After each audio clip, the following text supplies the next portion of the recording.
Bismillahirrahmanirrahim. Assalamualaikum warahmatullahi wabarakatuh. Bu Endah melanjutkan materi kita yang terdahulu.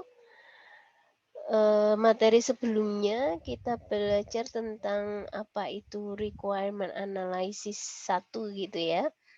Karena kita harus memahami bagaimana setiap step dari siklus hidup pembangunan sebuah software atau software development. Nah, untuk langkah pertama Bu Endah ingatkan kembali stepnya. Langkah pertama itu adalah analisis kebutuhan, kemudian nanti ada desain, yang ketiga itu adalah coding, kemudian atau programming, kemudian yang keempat testing, dan yang terakhir adalah implementasi. Software development life cycle ini yang kita pelajari akan berkembang menjadi banyak metode yang bisa dilakukan, dari yang paling jadul gitu ya, paling konvensional sampai pada uh, pengembangan sebuah software itu dengan metode yang terbaru. Jadi yang metode yang terbaru itu wujudnya sudah tidak satu step saja, tapi dia berupa iterasi kecil yang mungkin kita sebut sebagai agile method, seperti itu. Akan tetapi, apapun metodenya, sebenarnya dalam setiap pengembangan sebuah software itu ada step-step utama yang memang harus kita pahami. Nah, kemarin kita sudah belajar tentang apa itu analisis kebutuhan, kita lanjutkan ke bagaimana nanti persiapan dari analisis kebutuhan ini untuk bisa kita desain. Demikian. Dan nanti dalam proses desain memang Bu Endah sendiri dengan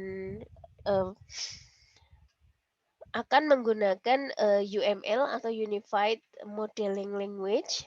Jadi itu salah satu juga bentuk dari pengembangan sebuah software yang meskipun saat ini mungkin sudah banyak modifikasi dan berkembang untuk menjadi lebih bagus. Jadi ini bukan satu-satunya ya, tapi artinya bahwa kita belajar dari hal yang baku, hal yang utama untuk bisa kita kembangkan ke depan meskipun nanti menggunakan metode yang jauh lebih bagus. Demikian.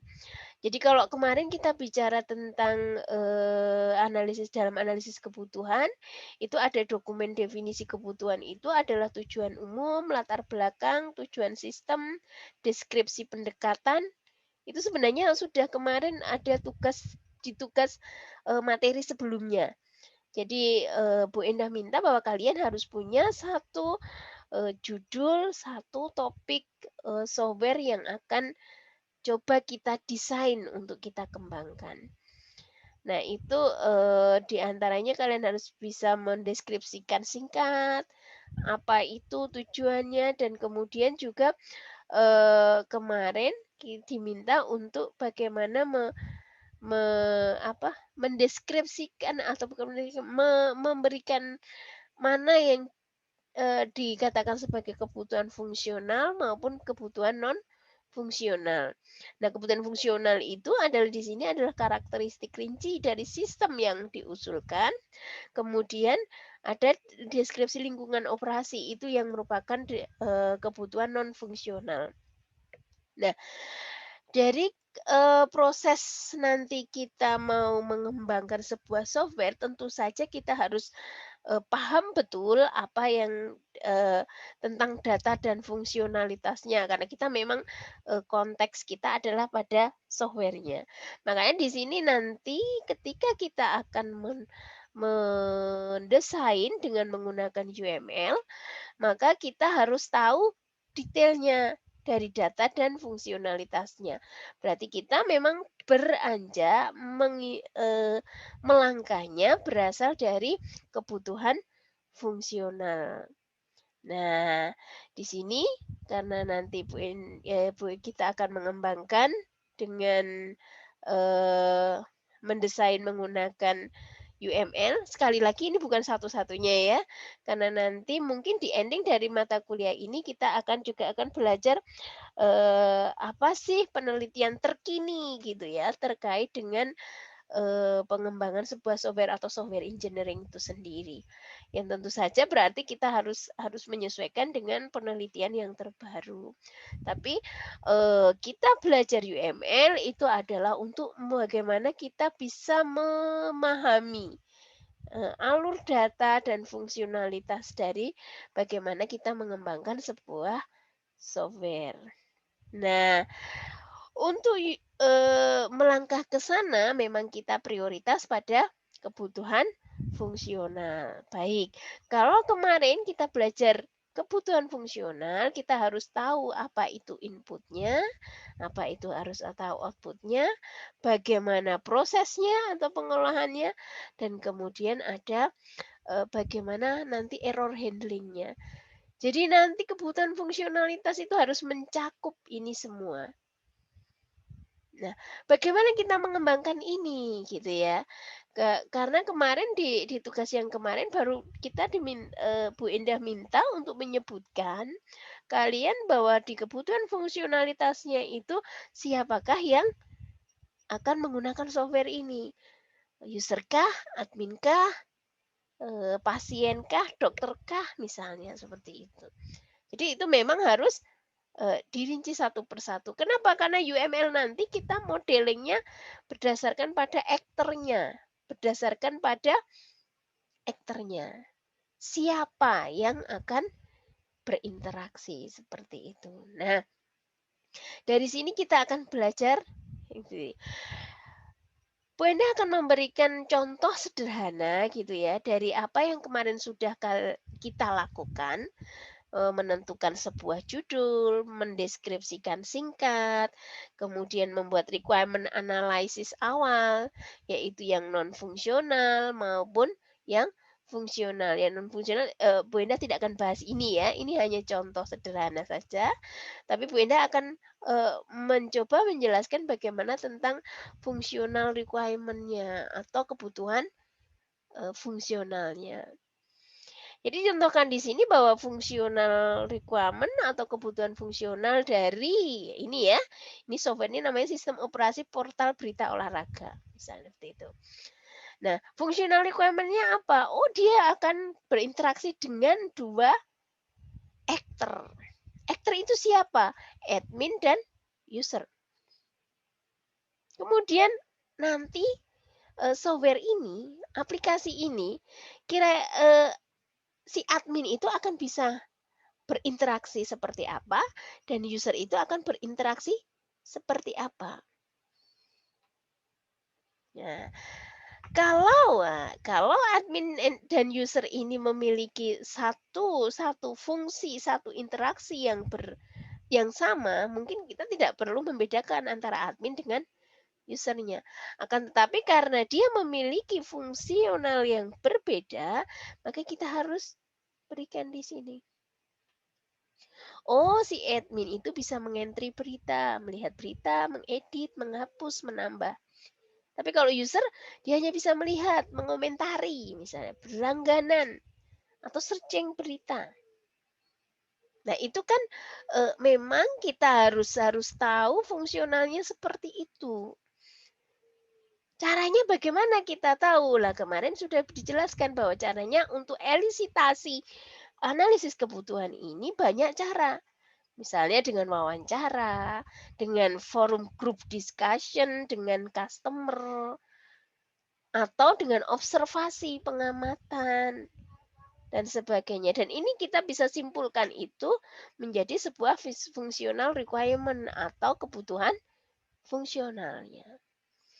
Setelah kemarin kita tahu seperti ini, apa langkah selanjutnya?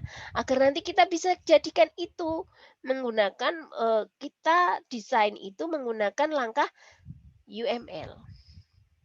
Maka kita harus bisa mendeskripsikan ini secara detail.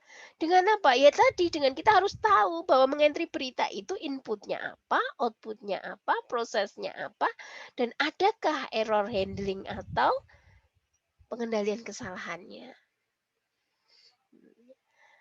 Nah, kalau itu dibuat akan kita buat tabel seperti ini.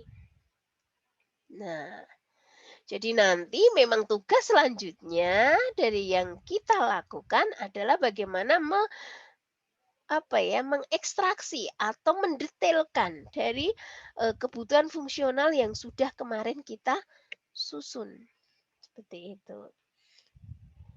Misalnya di sini, oh si admin itu bisa entry berita, tapi entry berita itu ternyata si admin itu ada interaksi apa, oh dia harus login dulu misalnya. Oke, berarti ada login. Inputnya apa login itu? Oh, memasukkan username, memasukkan password, kemudian inputan apa lagi yang dibutuhkan di situ? Oh iya, klik tombol atau button login atau submit. Baik, prosesnya apa? Autentifikasi. Artinya dia mencocokkan apa yang ada di data yang dimasukkan oleh user dengan yang ada di dalam database. Kemudian outputnya apa gitu ya? Outputnya sebenarnya di sini ini jika dia itu benar gitu ya, artinya dari proses input kemudian ada autentifikasi menunjukkan bahwa dia benar, autentifikasinya menunjukkan bahwa dia benar, maka dia outputnya adalah halaman admin. Tapi kalau salah, ada case salah kan ya kalau kita memasukkan login. Nah itu apa? Oh ada pop up, username atau password yang Anda masukkan salah. Next, apa outputnya? Kembali ke halaman login misalnya. Nah itu semua itu memang kita desain, kita pikirkan bahwa aliran datanya akan seperti ini. Memang kita harus benar-benar merenung gitu ya, apa sih proses dari, eee, interaksi ini. Kemudian misalnya ya contoh yang kedua saja, entry berita. Oh berarti nanti bayangannya nanti akan ada tombol, button choice topik berita misalnya. Kemudian ada, kita masukkan, artikel berita atau kita bisa klik gambarnya atau klik artikelnya. Atau pakai adanya keyword index misalnya. Kemudian ada button post atau apa yang memang kita desain berdasarkan, kemarin kita observasi. Ya itu sekali lagi kita memang sedikit di sini, itu berdasarkan, bagaimana kita membayangkan. Tapi sebenarnya ketika nanti kita terjun langsung pada customer semestinya kita bisa mendapatkan requirement analysis seperti ini dengan detail. Tujuannya apa ya? Tujuannya nanti ketika kita membuatkan sistem, kita membuatkan software, itu akan bisa user focus. Jadi kita harus memang, tujuan kita itu memang untuk, istilahnya apa yang menjadi permintaan customer itu yang kita buat, seperti itu. Makanya ketika kita kuat di requirement analysis, maka nanti proses customer untuk oke itu menjadi lebih cepat. Dan itu secara resource itu akan menghemat dana, menghemat waktu, menghemat sumber daya. Makanya kenapa kenapa kita memang harus tahu bahwa requirement analysis itu harus bagus. Jadi seperti itu ya, satu persatu dari proses ini kita harus ada di dalam tabel ini. Nah, jadi oh ternyata seperti ini dan ini nanti akan menjadi pedoman kita dalam melakukan coding. Oh ternyata ini nanti menjadi ini ya, menjadi panduan ya. Iya, karena dengan seperti ini kita tahu, kalau misalnya programmer itu akan tahu, oh ketika ini berarti saya harus membuat laman edit berita. Dengan apa saja komponen yang ada di situ? Oh ada button edit, ada ini, ada ini, ada ini. Prosesnya bagaimana? Oh, prosesnya itu nanti mengedit artikel, menyimpannya, atau mendelete. Kalau mendelete berarti butuh konfirmasi, berarti kita harus buatkan itu loop-nya konfirmasi seperti apa. Jadi akan lebih mudah. Jadi proses proses coding kita, programming kita itu akan terpandu, tidak lepas gitu ya. Kadang kita memang membuat sistem ya main hajar aja di coding gitu ya. Customer ya kita anggap customer itu ada di otak programmer. Padahal itu secara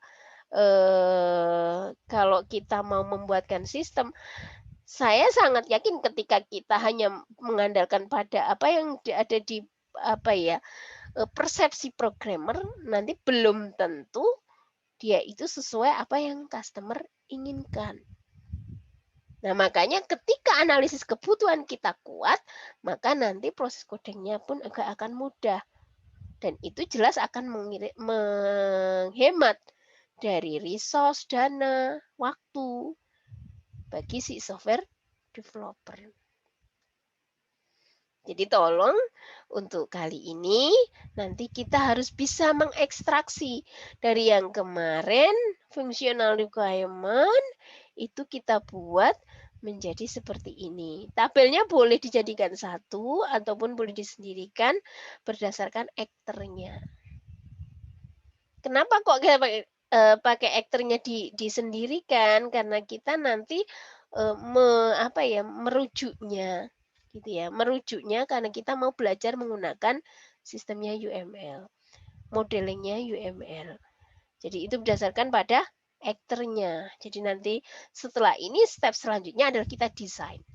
Bagaimana kita mendesain gitu ya, software ini dari proses ini menjadi, user interface yang memang diinginkan oleh customer, oleh yang meminta. Demikian, pertemuan kita kali ini. Jadi, proses selanjutnya yang kita lakukan kali ini adalah bagaimana mengekstraksi dari kebutuhan fungsionalitas itu menjadi tabel yang lebih detail seperti ini. Demikian, assalamualaikum warahmatullahi wabarakatuh.